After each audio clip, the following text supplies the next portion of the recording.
Oh, John, look at you. All right. Well, this is a Sideline Sports. John had a surprise question. I didn't know what it was, but John, I like the background, sir. Yeah, I put that together the last couple minutes. I remembered I had it from the Oh, NFL draft, look at and you. figured I'd throw that up.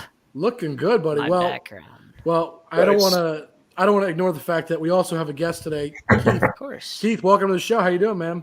I'm doing great, guys. It sounds like it's going to be a lot of fun. I'm Yeah. So looking JB, forward to it. you wanna introduce Keith a little bit? I know you guys were talking before the show. You got to know Keith a little bit. So Keith is one of the pioneers of the Golf Channel, and we're glad to have him this week with the PGA Championship coming up. And we'll talk about the PGA in just a couple of seconds. So Keith, tell us a little bit about your broadcasting career, how you started out, and what you're doing now.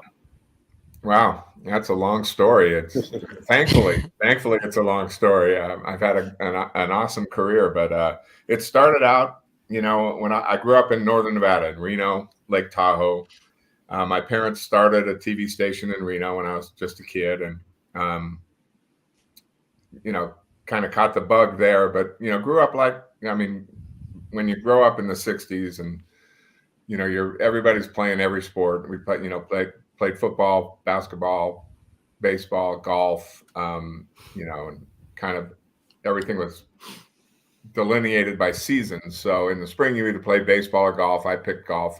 Anyway, I like most kids growing up, I dreamt of, being a professional athlete. That was what I wanted to do. So I played golf, played in high school, played pretty well, went to college on a partial golf scholarship, played okay, but realized when I got to college that, my 72s weren't, couldn't compete with other guys 66s and 65s. So I quickly realized that I wasn't going to be a professional golfer, and did the next best thing I thought was kind of turn towards sports TV. So I went to work at my dad's TV station. I was lucky enough to, kind of have the lucky the hereditary thing and be able to get a job there. But I also did some good work, I think, and did the sports weekend and late night sports for a while.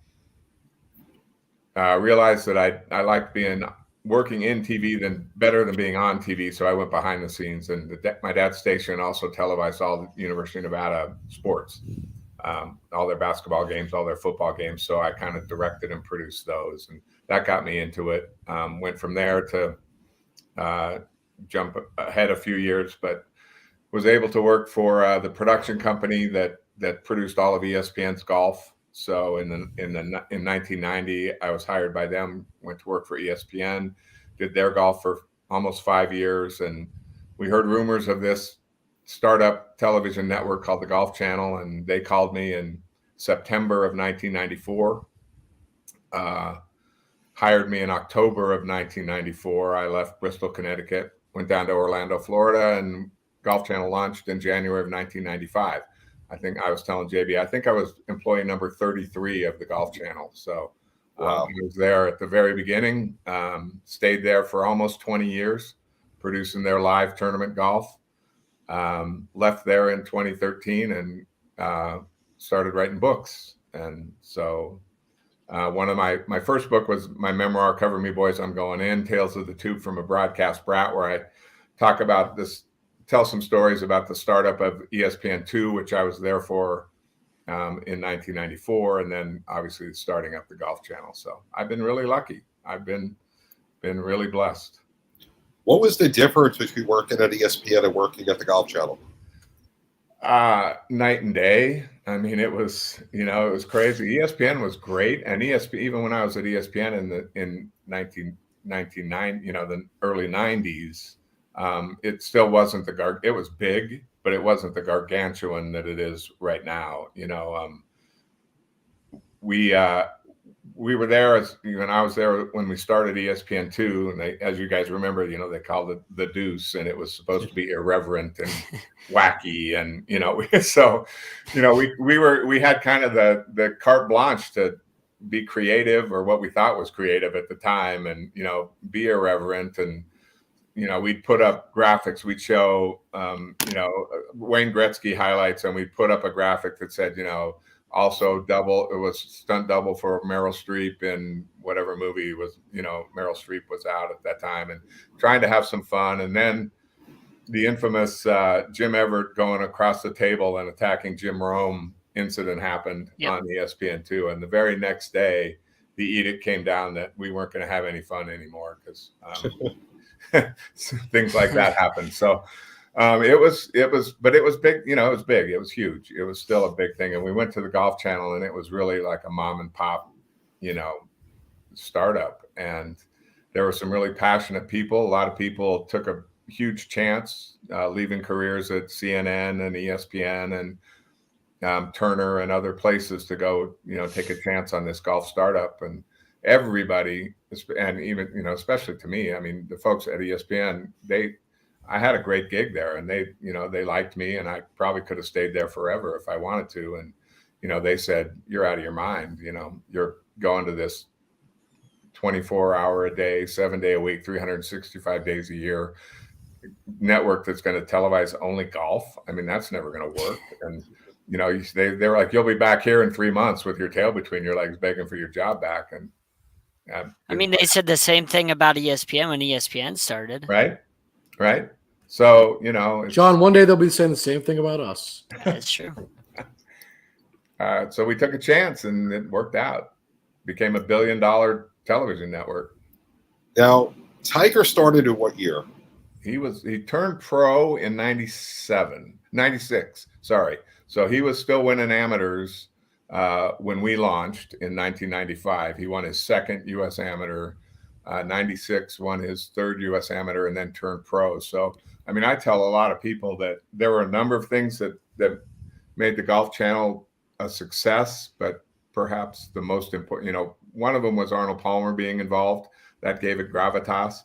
But the fact that we were there when Tiger turned pro, that was the reason the Golf Channel was successful. I mean, that's, to me, the main reason that the Golf Channel took off like it did, or was able to be successful, is because we were there, and we were there when Tiger, I was lucky enough to produce, I think Tiger played in 5 tournaments that we televised in 1996. He almost won the first one at it was the John Deere Classic. It was the Hardy's Golf Classic or something at the time, but he didn't win that one. But he won in Vegas that year on ESPN. And then the next couple of weeks later, he came to Florida and played the Disney tournament, which I produced for Golf Channel, and he won that. So I produced his second win. And then obviously in 1997, we never saw him again because he never played the events that we televised anymore. So it's cool. We saw him. In passing, but he was never on our air. He was never on our air again as far as the tournament coverage was concerned. Wow. Now, getting to the event coming up this week, the PGA Championship, it's in Tulsa.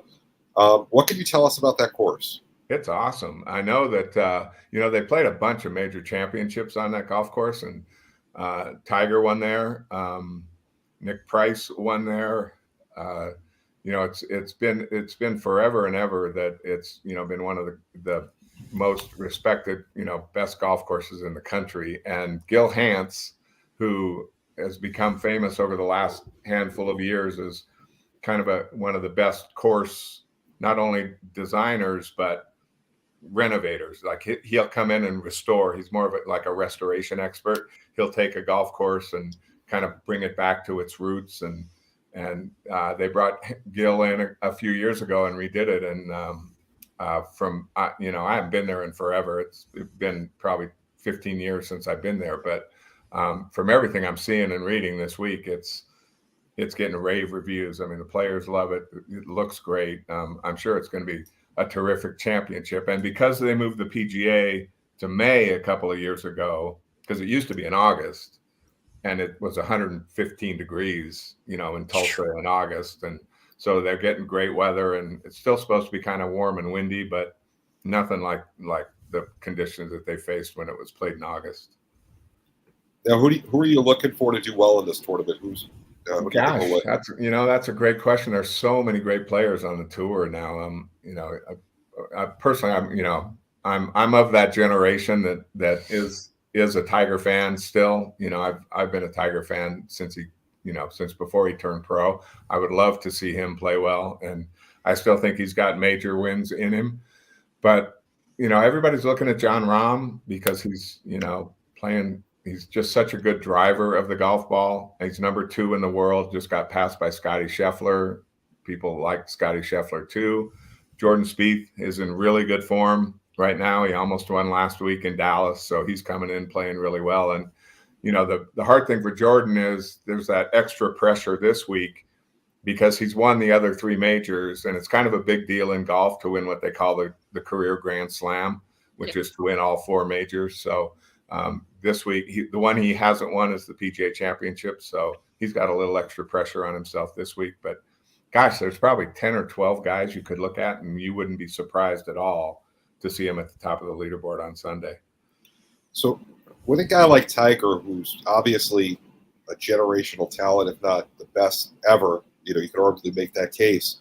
He would play the Masters, made the cut, wasn't really in contention to win, but he was pretty close. He was going to be, towards the group of final pairings on Sunday, and then he just fell apart. Yeah. What's his mindset going into this? I think that, and obviously I'd be lying if I said I knew more than just I think, but I think the fact that he could play all 72 holes was a win for him. He played pretty well on Thursday and Friday, like you say. He was kind of with a good round on Saturday. It could have put himself right in contention. And then I think he just got. I mean, I think the after effects of the accident and the not being able to have the reps and all that stuff really took its toll on him. And I think he just got tired. I think he was sore and hurting and tired, and didn't play well on the weekend. But the fact again that he managed to make the cut, he managed to show up in the first place, and then make the cut he probably felt like that was a win for him. And from everything that I've seen and heard this week in Tulsa, he is 100 times stronger, feeling 100 times better, walking like, there's not a lot of pain. And I mean, I think that's, Tiger throughout his entire career has always defied the odds. He's met expectations, but when people said he can't do something, that makes him that much more determined that he's going to do it. And I wouldn't be, like I said earlier, I wouldn't be surprised at all if he was in the top 10 heading into Sunday and with a chance to win. Can Scheffler continue this hot streak? Does he have a chance to win this? I mean, he's just been on such a tear. It's crazy, right? I mean, yeah. 2 months ago, it was like, Scotty who? And then he wins 3 events in 5 weeks, including the Masters. And yep. Yeah, I mean, I don't see why not. I mean, it's kind of crazy that you look at golf. Golf is one of those things, and you guys have covered a ton of sports, and athletes, and if they get on a roll, you don't know how long that roll can last, and what about it makes it easy for them at the time that they're in that kind of groove. But I don't see why Scotty couldn't play well. He won. I think he won. I know his team, when he played at Texas, they won the NCAA championship on this golf course.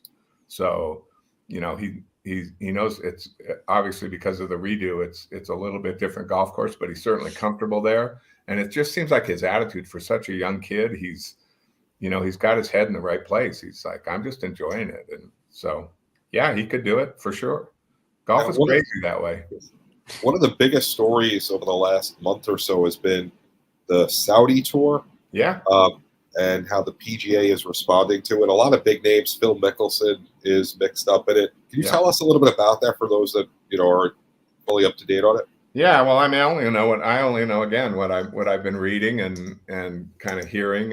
It's it's funny, it's called Live Golf, LIV, and I think that's because LIV is Roman numerals for 54, because they're going to play 54 holes.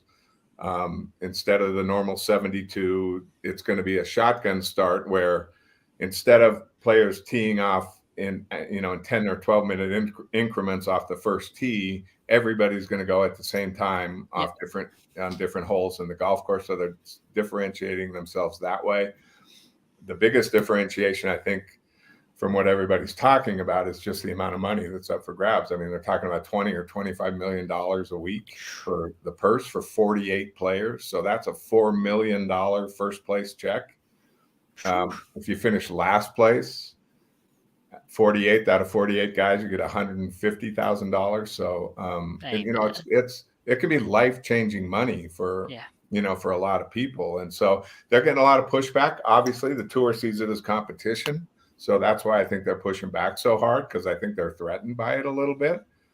And we haven't heard yet, we've heard rumors of people who may or may not play in these events, including Phil. I mean, obviously Phil's the big one. And guys like Lee Westwood, Ricky Fowler talked about it yesterday, but they haven't announced a field yet. They don't, they haven't come out with, here are the guys that have committed and here are the guys that are playing. But so I know there's a ton of money involved, and I think I'm kind of looking forward to it. I think it's kind of exciting. With what you mentioned, Phil, with what happened with Phil, we all know what happened when it came to the Masters and him not playing. If this bothers the tour and they're kind of threatened by it, do you think Phil would be more likely to play in this then if it bothers the tour? Because, I mean, there's kind of a little bit of a animosity between the two right now. Just a little bit after what happened with the Masters.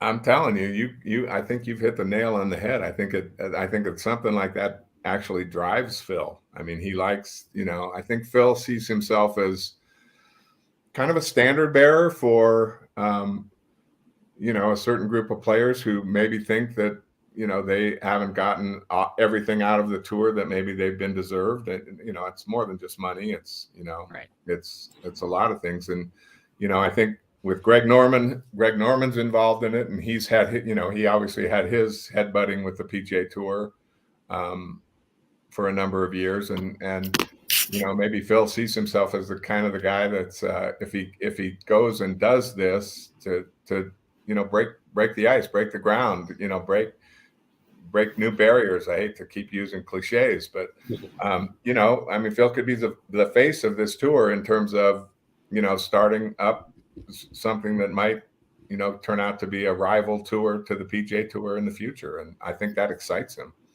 Now, I don't know if he's going to play. I don't know. Right. We know, none of us know, but I'm just speculating from what happened with the Masters. Right. I mean, I definitely could see him go the petty route. If it bothers the tour that much, I can definitely see him going that route. With that kind of money involved. Especially with that kind of money, right? I want to be the needle in the I want to be the thorn in their side. Yeah.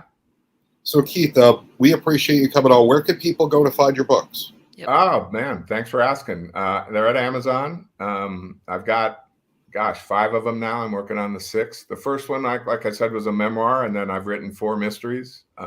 Working on the 5th mystery now. But Amazon under Keith Hirschland, just Google or just type in my name in the bar, or there's KeithHirschland.com. KeithHirschland.com. All my books are there. And then I got to give a shout out to my publisher, Beacon Publishing Group. They've been great. They've been hugely supportive. So if you go to beaconpublishinggroup.com, you can find a couple of them there too. Well, we definitely appreciate you coming on, Keith. We'd love to have you on again in the future. And eventually we're all going to get out to the golf course. Maybe one day you can come and join us. Absolutely. I'd love it. Thanks again, Keith. Thank you, Keith. Have a good one. Yeah, thanks, guys. I appreciate it. Yep. All right. So before, gentlemen, we move to our next topic, play a little ad here. Got to pay the bills. JB, John, you know how that is. And we'll be right back. And then, John, be prepared, sir. You know what's coming. If you have a business, company, or product, and you want to reach the right audience, contact DB&A Television. DB&A TV reaches over 100,000 viewers a month and has advertising plans for all budgets. You can see your ads running on Roku TV, Amazon Fire, On Demand, and dozens of other top platforms for only dollars a day. Call our advertising sales department between 10 a.m. and 8 p.m. Eastern Standard Time, Monday through Friday at 484-695-5187. That's 484-695-5187. Make the call and then watch the results. It pays to advertise on the DB&A Television Network.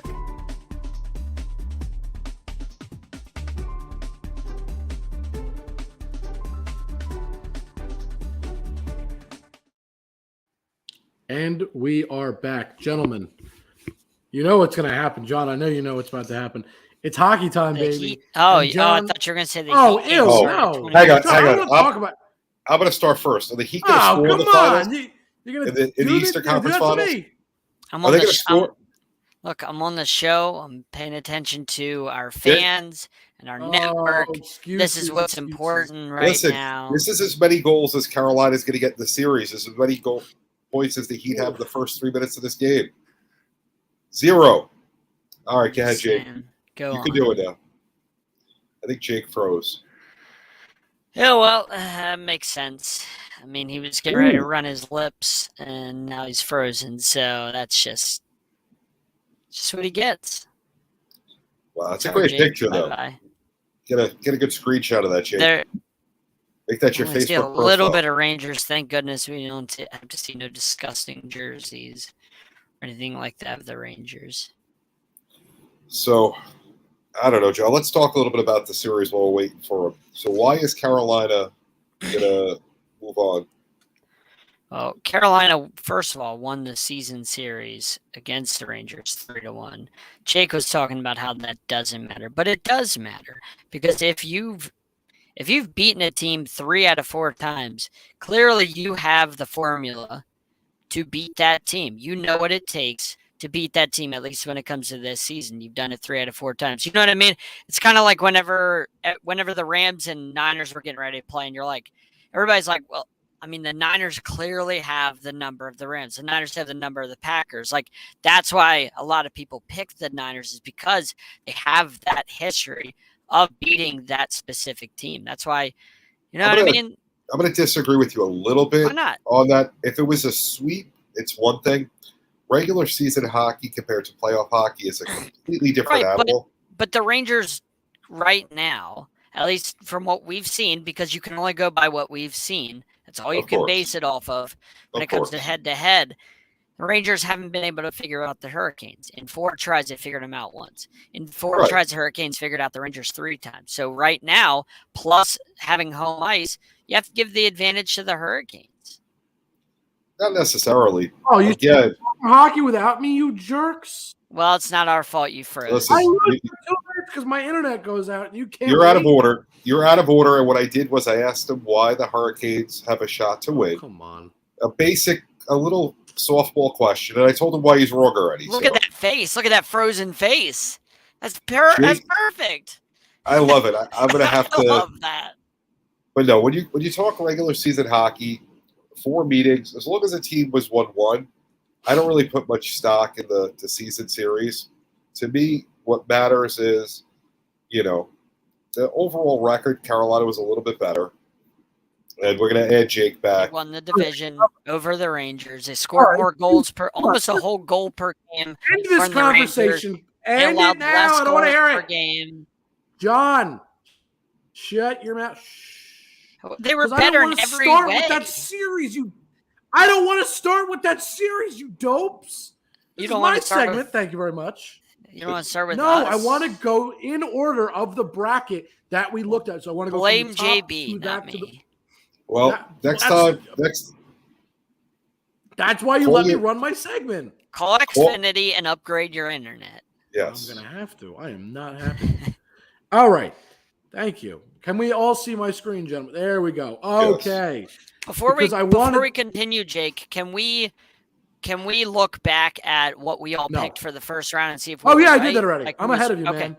Okay, gotcha. John, while you understand, I stayed silent during the interview for one reason. Actually, 2. A, I didn't have much to ask, but B, I was watching the old video. I know you're not a big golf guy. Because I could tell you who did the best. And the person that did the best is talking already. I did the best. out of all of us. Of course you So, out of the three of us, we all got the first series right. It was no question the Avs were going to win. And in sweep fashion, apparently, I don't think any of us predicted how many games. I don't think any of us would have said more than 5 games. I think we would have maybe gave the Preds 1 game. Doesn't matter. Avs absolutely crushed. No surprise. We all picked Avs. We all got the Blues. I take the back. We all got the Blues correct. That was a good series, but I think I knew we'd all agree on that. The Flames, as expected, I told you Dallas was lucky last year. Now I give them a lot of credit because Jake Ottinger. It was Game 7, so you really can't, say, I told you so. But without Jake Ottinger, it came down to what, double overtime? Without Jake Ottinger, the Dallas Stars would have been absolutely nothing. So I give him all the credit in the world. He was phenomenal. One of the best goalie performances in playoff history in recent memory. Not ever, but in recent memory, he was just absolutely phenomenal. I give him, all the flowers I can. He was incredible. I mean, and this is not to take away from Markstrom of the Flames. I mean, he's up for the Vezina for a reason. He was great too, but boy, Jake Ottinger kept those Stars in the game. Yeah.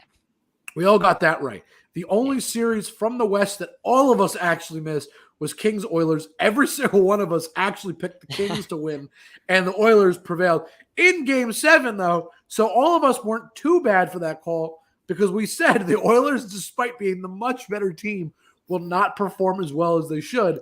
And we were right. The Kings played pretty well, and they held their own. Yeah, and they held their own. And the truth is, they shouldn't have been in this series at all. It should have never been competition. Oilers, if they were as good as they are, if they played up to their talent, they should have beat them in 5-6 games, absolute max, nothing more than that. So we move over to the East now. We're on to the right side of my screen. Panthers, Caps, nobody missed on that. I think we all agreed that series would be pretty good still. Yeah. And it was.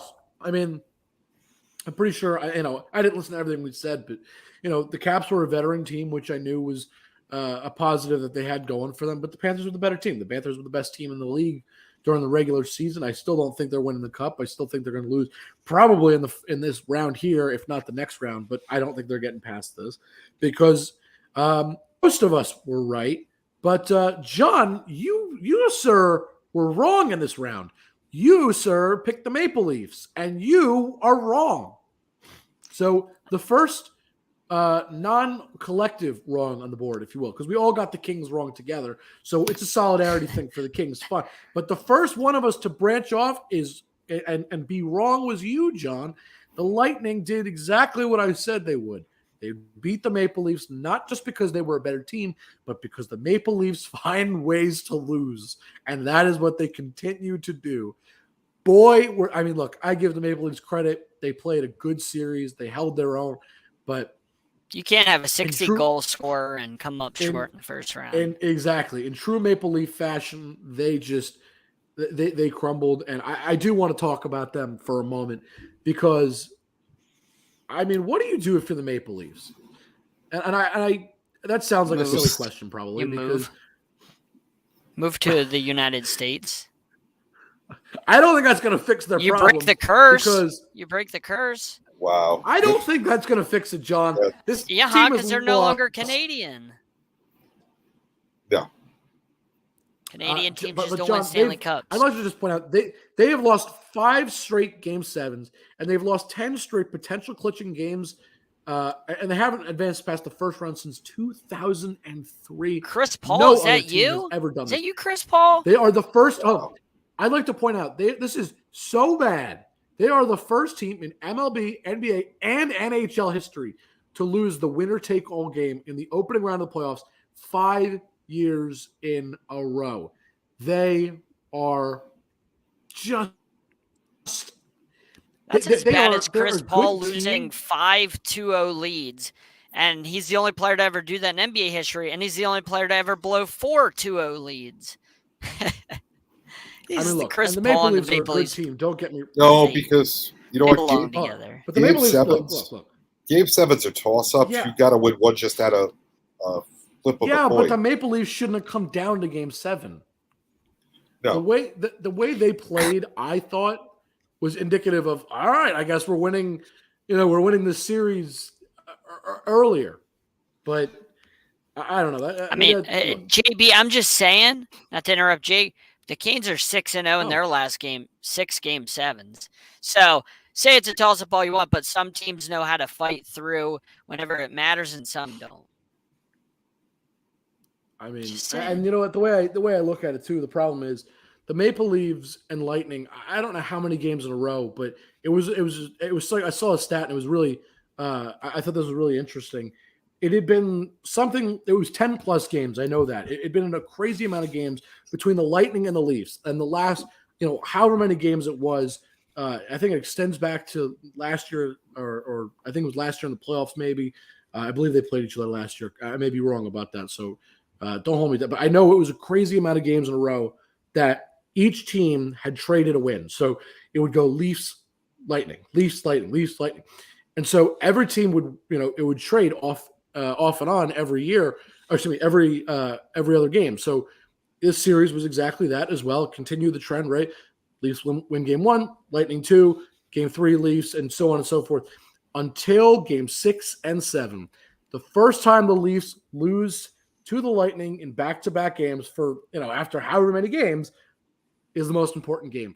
And the thing is, the Leafs had 2 opportunities to close this series out because they were up 3-2 in the series in game 5, and in game 6 and 7, they lost both games, which is part of why this is so just absolutely disappointing. You had your chance, you messed up. It's as simple as that. You messed up. Anyway, let's go into the more important series. Canes Bruins, I mean, I don't think that was ever in question. We all got it right. Now, I give the credit to the Bruins because they held their own in this series. I thought they always do against us. I thought they were going to go by a little faster just because the Canes were the better team, and I knew that. I didn't see 7 games out of this. I saw 6 realistically, but I saw Canes winning in 6. We all got that right, though. Canes win. Yep. Rangers Pens. JB, you having some explaining to do. And I'm going to ask you why in a minute. But both of you got this wrong. You both bet against the Rangers, and you got it wrong. Jake, now, how nervous were you when it was 3-1 in this series, and you were losing in Game 5? John, you were sweating. You were biting your nails. John, I was nervous in every single. I was never calm. Okay, we were doing a show and having a meeting after Game 1. Nonsense. But hold on, John. But nonetheless, I still picked my team, and I got that right. Okay, I got it right. So don't try to turn this around on me. I was right. Say, but you be confident in that because you guys were down 3-1, and you were down in Game 5, Game 6, and Game 7. Right. So that would mean they have momentum. If I was the Canes, I'd start packing up now.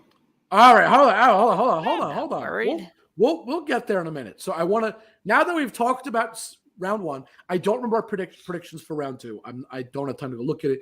But if you want to make some picks, we can real quick make some picks for round 2. And again, we'll start with top left. And then, John, I know you want to talk about our Rangers and Canes, and we're going to get there. But I'm going to make you wait on it because you have a lot to say. And I think – oh, you do too, of course. But you'll see. I think you're going to run your mouth for no reason. I always do. You'll see. So let's start with Blues Avalanche. I mean, look, I know for a fact I picked the Blues. If I remember correctly, I even picked the Blues to win the whole thing. I'm still sticking with the Blues. I think a 7-game series is pretty likely, but I'm still sticking Blues. Avs are just, I don't know. They always find a way to lose. It's just kind of like the Maple Leafs, right? They're a great team. They always find a way to lose. Now I'll throw it to you guys. I'm curious to hear what your thoughts are. Blues Avalanche series. JB? I don't know. I don't remember what I picked, but we can re-pick for the second round. In all honesty, this series does not excite me. The bottom part of the Western Conference is the series I want to watch. I love the second round. I love the Flames Oilers series. This series, I don't know. I mean, I'm going to go with the Avalanche right now. John? I have the Blues winning this only because Jordan Long ran his lips about the Avalanche sweeping the Blues last year. He ran his lips this year. Mentioned it recently. And this is where the Avalanche always fall apart. And if the this is bulletin board material for the Blues getting swept by this very team last year. They're not going to forget that. This is the round where the Avalanche always fall apart. Remember, we all sat here on this very show last year when the Avalanche were up on the Knights. They were dominating. We all thought it was over. Then the Knights came out of nowhere. And it was a wild series, and then the Knights ended up winning that. So I just can't see the Avalanche winning this. Like, they remind me of the 90s Braves, where they can get there, they can dominate the regular season, then the playoffs, they just completely fall apart. And that's what I mean, until I see the Avalanche actually overcome their own demons when it comes to the second round, I got to believe in the Blues more than the Avalanche. Fair enough. Just remember, history does not always repeat itself, John. History is only indicative of so much. I think the Blues are going to beat the Avs. I'm just saying. JB, you heard it here first. He said he agrees that history doesn't always repeat itself. Not always. Not in every instance. Just saying. He heard it. He agreed. You're my witness. I turned 31 once. I'm not going to turn it again. History doesn't repeat itself. Look, I'm just making sure we all heard you say that. JB's 105. He's not going to turn that again. Oh, all right. He once had hair. He's not going to get that back again. Oh, that's a fact. Wow. I got more hair probably than the two of you. We won't even get into that. Oh, all right. Brought to you by Manscaped. I got it. All deodorant. Very important. Very important. All right, JB, I'm going to start with you because you're just so excited. And I don't blame you. I'm very excited as well. Flames Oilers. What do you got? Let me hear it. I don't know. I kind of like the Flames. I think the Oilers are the fancy pick, but I think the Flames are going to win. Something about them. John, I want to hear your thoughts before I say anything. Is there a Jerome McGinley sighting out there? No, there's not. Okay, there's no Jerome McGinley sighting. I'm going with the Oilers. Much more talented team. Give me them. They're going to get back to the championship, play the Canes just like 06, and lose to us in Game 7, just like 06. Bring it on again. The Mavs will play the Heat again, just like 06, and the Heat will win that. This coming from the guy who was worst in the picks of the first round. That's right. This is true. History doesn't repeat itself, JB. Oh. Not at all. Look, I'm with JB on this. It's pretty simple, and I'm going to tell you why. I'm going to give you one name and one name only. Jacob Markstrom. Goalies are what win you playoff hockey games. It's a simple fact. Everybody that watches hockey knows. Ultimately, if you don't have a good goalie, eventually you will crumble. That's why the sure Rangers there are outliers. I'm sure. John, will you chill out and stop getting ahead of yourself? I'm going to have to put you out of order, sir. I'm going to put you in timeout. Eric does that on Mondays. I'm going to have to in about 2 seconds. Look, Jacob Markstrom is the better goalie. Between him or Mike Smith, I take Markstrom 100 times out of 100. He's up for the Vezina. The Flames are a fast team, so they can keep up with the Oilers. That's not going to be a problem. Ultimately, if you switch the goalies, I'd be picking the Oilers to possibly win the whole thing. But I'm not, because they have Mike Smith, and I don't trust Mike Smith. He's a good goalie, don't get me wrong. I don't think he's bad by any means, but he's inconsistent. He's not I trust Mike Smith like I trust John Shearer's opinions. Thank you. Exactly.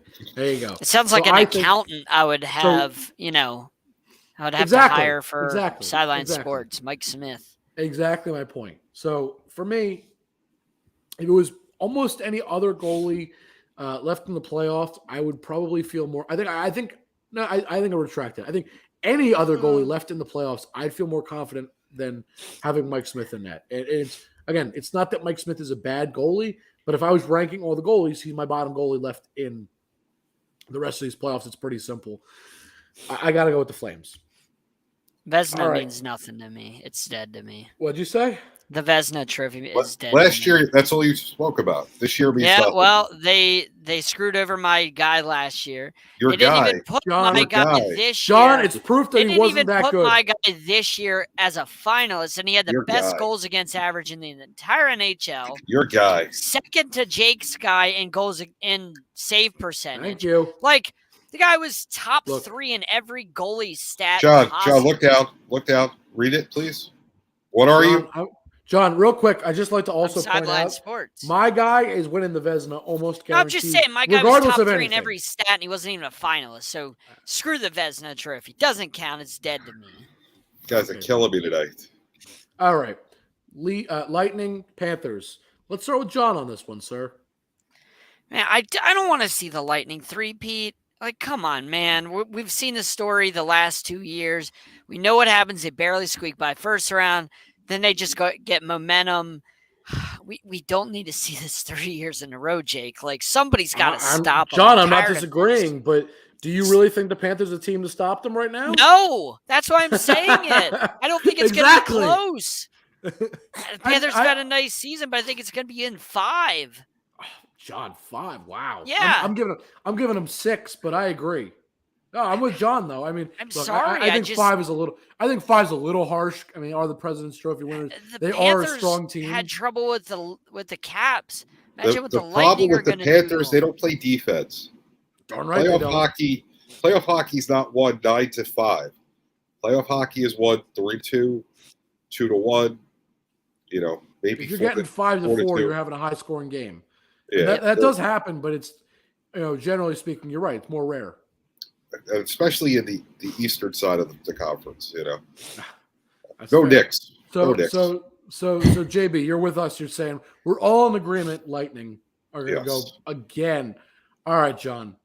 I'm going to skip you first. I want to go to JB. I'm going to go first on this one since I have no horse in this race. Totally fine. But I'm going to tell you a story about my friend Mo as the Hurricanes have sent Packard out to sea because they're done. 5 games. See ya. Wow. Yep. Oh boy. All right, JB John, knows nothing about PNC Arena. I will let you speak. No. You're the second seed, so you go first. You're the road team. I think it's better if you speak first. Considering I know what I'm going to say, I think it's better if you speak first. Look, JB, you know nothing about the loudest, craziest fans in the entire NHL. Stop it. PNC Arena is the loudest arena. John. Okay, New York City. I am totally fine with anything else you probably would say. New York City. You're insane if you think they're louder than the Rangers. There is no place crazier than New York City. 34th Street. Yeah. Go ahead. You may speak. Everything else is probably fine. Yeah. No, JB, you have no idea until you watch that game. You'll find out. Games 1 and 2. You'll find out. I've watched many a game, Sean. There's nothing You've like the watched Garden. many a games. Have you watched a Canes playoff game in PNC Arena? Because there's no fans like Canes fans in their home stadium. Nobody. You keep thinking that, John. All right, John. I know it. Regardless, John, that's an irrelevant point, right? The good thing for you is the fans don't have to score goals, so the Rangers will be okay. What's your prediction, John? I think Canes in 6. Now, John, let me ask you just a quick question. Sure. Before I give any indication as to what I'm going to say or what my thoughts are, I'd like a prediction from you as to what I'm going to say. I have no idea what you're thinking. I'm just curious if you can read my mind. Melon of yours, I have no idea. Because, John, you, sir, bring it on. have been talking smack like nobody's business. And you've been saying the Canes this, the Canes that. Yes, sir. And I told you I would wait till the show happened. And here's why, John. Because as much as you assume my answer is I'm a homer like you and the Rangers are going to win, the answer is actually no. I agree with you 100%. 6 games, Rangers lose. And I say that. Don't you reverse psychology that nonsense on me. No, and it's one simple reason. It's not a hard choice for me to make, and I'll tell you why. The Rangers are not ready to be in this position. It's as simple as that. This team, if we're talking 2 years down the road, they're going to put up a fight. And I'm going to tell you 7 games are going to happen probably between these two teams. But the truth of the matter is this team is too young. And I know it. The Rangers you think this team is like the team that played the Caps last year? No. I think they're better, and that's why they got to I meant when it comes to maturity and that level of being ready. Because they weren't ready last year. But I think they're more mature, and that's my point. That's why they beat Pittsburgh. That's why they came back and did what they did. That's why what happened. Because, yes, they went down, but they rallied around each other. That was, to me, a defining moment for what this team is going to be in the future, right? That adds a huge component for their future. But that's about the future. This is about now. And I know as well as anybody that this is one of the youngest teams in hockey. And as much as it would make my heart sore to kick your butt and move on to the Eastern Conference Finals. I know the reality is this is not a team that's supposed to be here yet. They're ahead of schedule on their rebuild. They weren't supposed to be to this point in the rebuild until at least 2 years down the road, possibly 3. This was not expected. Okay, that's fine, and I could not be happier. Shesterkin's going to probably win Vezina. There's a good chance he wins Vezina this year. Yeah. That is a huge boost to his ego and his confidence level. Well, right now he needs it. I don't know when they announce it. And hold on, but that's great for him. And that's great for this team to have a Vezina Trophy winning goalie. It's great to make a huge comeback win against Pittsburgh. That's all great for the future. But they're not ready right now because the Canes are where the Rangers are likely to be in the next couple years. Right. You guys are hitting that point where we're not yet. That's why the Canes are going to win. Not because you're better. It's because you are not only you're more mature, you're more ready, which allows you to play a better game. You're more disciplined. You move the puck better. You can get a better forecheck. That's things the Rangers struggle with. That's what you have that we don't. Okay. I mean, nobody's even talking about how we don't even have our starting goalie, and we're still predicted by you to win this series. And hey, look, you're welcome for Auntie Ranta because that's a former Ranger. So you should be thanking your lucky stars. No, I'm just saying, like having your guy that led the league in goals against average out of all goalies, and he didn't play the Bruins series at all. He's not supposed to play this series. Yeah. If you're picking the Canes and they don't even have their starting goalie, what does that say about how good the Canes are? Well, I think not John, to toot my own horn, but I'm just saying, Well, here's what I'll say, John. I think your thing is this: you played the Bruins. You were the much better team. That shouldn't have gone 7, but it did. But the Bruins are a physical team, and that's fine. Not going to go down easy. But John, it went 7. It shouldn't have. Yeah. You should have beat them faster, but just based on talent alone.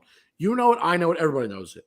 You're playing the Rangers. You're playing a team that's not ready yet. That's the thing. If you were playing Lightning or Panthers, you and I both know we're getting absolutely guaranteed 7-game series. Yep. Almost 100%, right?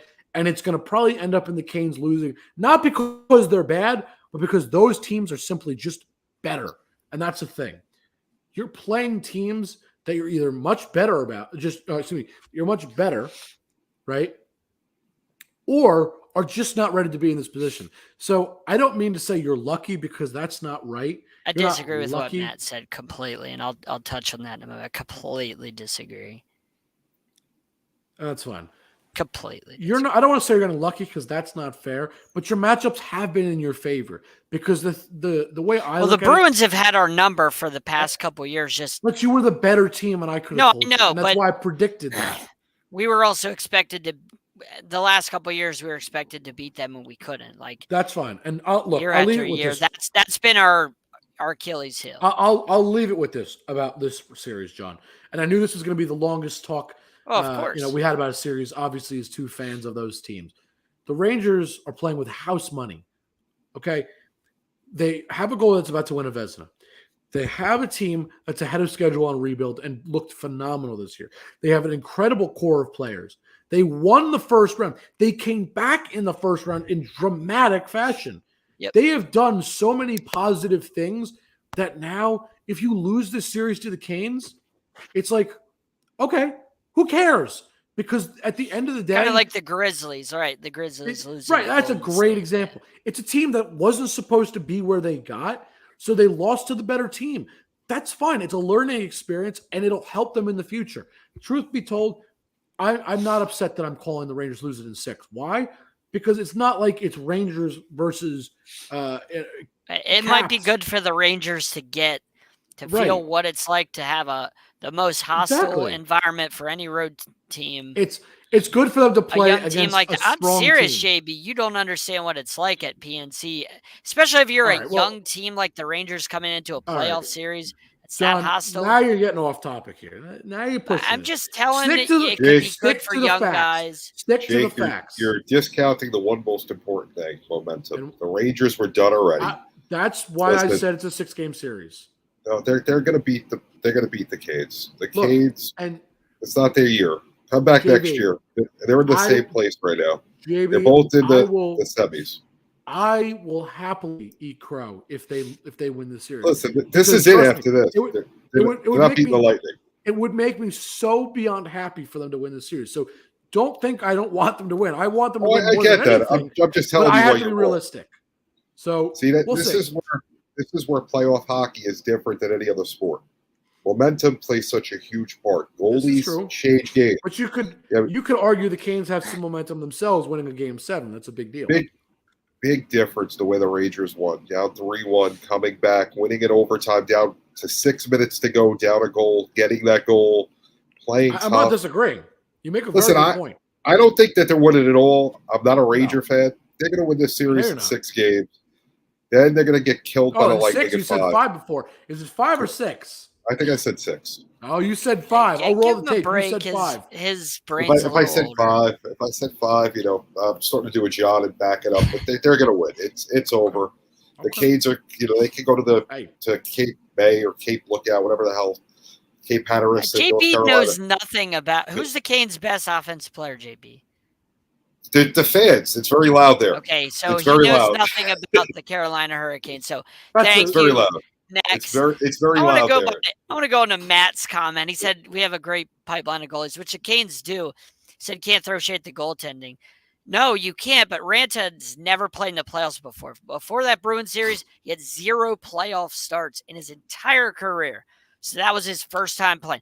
Then they not only had him get whacked in the head with a stick and get knocked out for a couple games because the Bruins are dirty, then you brought in a rookie who's never played in the playoffs, and he played pretty darn well. So the Canes have played pretty well without their number one goalie, who, like I said, should be a Vezina finalist, but he's not. And I'm just saying, like, that says a lot to how the Canes have been playing when you don't have your number one guy and your other guys are stepping up. That says a All lot right. to me. So we're done with hockey. We only got like 6 minutes left. I gotta say, we got to get into Pat Bev. What is he doing? Going on ESPN, going off on Chris Paul like that. Who is I love it. Who is he to speak? What has he ever done in his career? Who's Chris Paul? Choke artist? Wow. James Harden's cousin, maybe? Maybe they're related somehow because they're both choke artists. Damn, those are fighting words, sir. So what has Pat Beverly done? Tell me, please. I'm waiting. But you don't knock Dan Orlovsky when he's on ESPN talking, right? Dan Orlovsky's never done anything. Doesn't bother me if the guys have never done anything and they're on ESPN talking. They still played the game and they know what they're talking about. Like you know what I mean? They've been in the league all right, hold on, John. for To 10 your point, years. It's different. Like, I Orlovsky can't gets a knock- paycheck to do that. Hold on. He To gets a your point- paycheck to do that. Hold on. To your point, though, Orlovsky's also not trash talking other players. No, but if you put LeBron or Pat Bev on ESPN, neither one am I going to be like, well, this one knows more. Like they've both been in professional basketball No, for a but long I time. would You know also what I mean? disagree. Like No, I but I can't. would disagree because I would say LeBron knows more only because he's won It- multiple championships. So that there's things doesn't mean anything. That But it doesn't mean does. anything when you're an analyst. But it When like, you're does break- to Brees some was a- extent. Drew But Brees was a terrible analyst. He wasn't analyzing. He was He's talking just- trash. There's a No. big difference. No, but Drew Brees was a terrible analyst. He was a better quarterback than Tony Romo, more success. Shouldn't we listen to Drew Brees and think he Well, would that's make more cor- sense? That's No, not about what Romo- he's. Well, Romo's John, better at what the he reason does. Like Romo's some, better is because he's more entertaining to listen to. The no, but he analysis knows. section. Like when I listen to Brees and when I listen to Romo knew what he was talking about, in my opinion, a lot more than they Drew both Brees knew what they were did. talking about. They're just not fun to listen. One's not fun. The point Nothing is, I listened to when I heard Brees made me be like, yeah, I this guy knows what because he's you talking also about. probably didn't enjoy listening to him, which made it harder. Which I It was understand, but not the terrible. point. The point is this: somebody that like LeBron versus Pat Bev. LeBron knows a thing or two extra. Why? You talk about those swings of momentum in a playoff series. Who knows that better than LeBron? He probably, Who cares? because he's experienced it all. And also, Pat Bev, as JB was about to say, He wasn't going to just analyze the game. He was going to trash talk. I love it. Call a spade Give a me spade, more John. of that. Give me more of that. I love it. No, You want these JJ Redick robots, or do you want guys that are real? You don't go on TV and disrespect your competitors. That's not cool. Act like you've love been it. there. But you see, the thing is, Pat Bev hasn't been there. All he can do is play defense. He got no offensive game. And really quickly, I want to point out, or what I want to mention rather, the Suns lost to the Mavericks. I don't know what's up with them, but that was pathetic. I mean, look, Luka's great, and we talked about this, and I know we got to wrap up in just a moment, so I'm really cutting this close, but I was just didn't show up. I think shocked is the best word. You have a game 7, and not only did you lose to a team that was clearly not as good as you, you got, blown out of the water. It's like you weren't even in the same arena. You didn't even show up. And it was there. They were playing at home. They didn't get just lose. Close. They got destroyed at home. Oh, that's terrible. Disgusting. Disgusting. The Suns should be ashamed and appalled of what they did. And you know what they should do next? Hire Doc Rivers as the head coach. He'll fit right in. Everything will make sense. Yeah. Because when they lose, he'll rip them a new one for sure. And guess what? They'll lose again because Doc Rivers will be there. That's just what happens. What I think we should do, I think the NBA should create a team, and they should put it like in Alaska or somewhere for Harden, Simmons, CP3. They get, maybe Patrick Ewing out of retirement. Just make it the all-choke team. They need to put Pat Bev on that team just to spice it up because him and CP3 don't like each other. Put Pat Bev on that team. They'll just kill each other. Spice things up. Listen, throw them in Alaska, so this way they got some rough conditions. Make it like a reality show. Doc Rivers needs to be there. Yeah, so he'll be the head coach. Patrick Ewing comes out of retirement to play center. Oh, God. And the Monstars are the team they're playing against. There you go. Just so bad. Really just disgusting. All right, gentlemen. We got to wrap things up. So I'll start with you, JB. What do you got? Where can they find you? So we got Confidential coming up tonight at 11 o'clock. South Florida Sports Tribute tomorrow night, 8 p.m. 11:05 tomorrow night, both sides of the coin. Sports Arena at 10. Yeah, we got just everywhere. JB_the program on Twitter. Make sure you follow it. Watch the Canes lose, watch the Heat lose, and celebrate in style with everybody else. I like it. John. BlueHawks13 on Twitter, and make sure you subscribe to our YouTube channel. Make sure you subscribe. Hit that button. We would very much like that. Check out all of our great shows. We have shows 7 days a week. We're on DBNA television. We're on so many different networks, and we have so many different I'll take shows care of that. and Don't great worry. people. I don't know. There's just so many people. I can't name them all. Go ahead, do your thing, Jake. But I can because I'm tuning. I've mastered that. Game soon. You guys can find me at Jake_Malik on Twitter. You can look me up on other social media. That's how you find me. But more importantly, as you see on the bottom of your screen as it scrolls by, Sideline Sports on Instagram and Twitter is Sideline Sport 1. YouTube and Facebook is Sideline Sports. We got a group. We got a page. Just look us up. You will find us. DBNA Television, Instagram, TikTok, Spotify, Apple Podcasts, Google Podcasts. We're everywhere. You just look us up. You'll find us. And on that note, everybody, like this banner everywhere, Sideline Sports. Exactly. Everybody have a good one, and we will see you next time. That's all you got.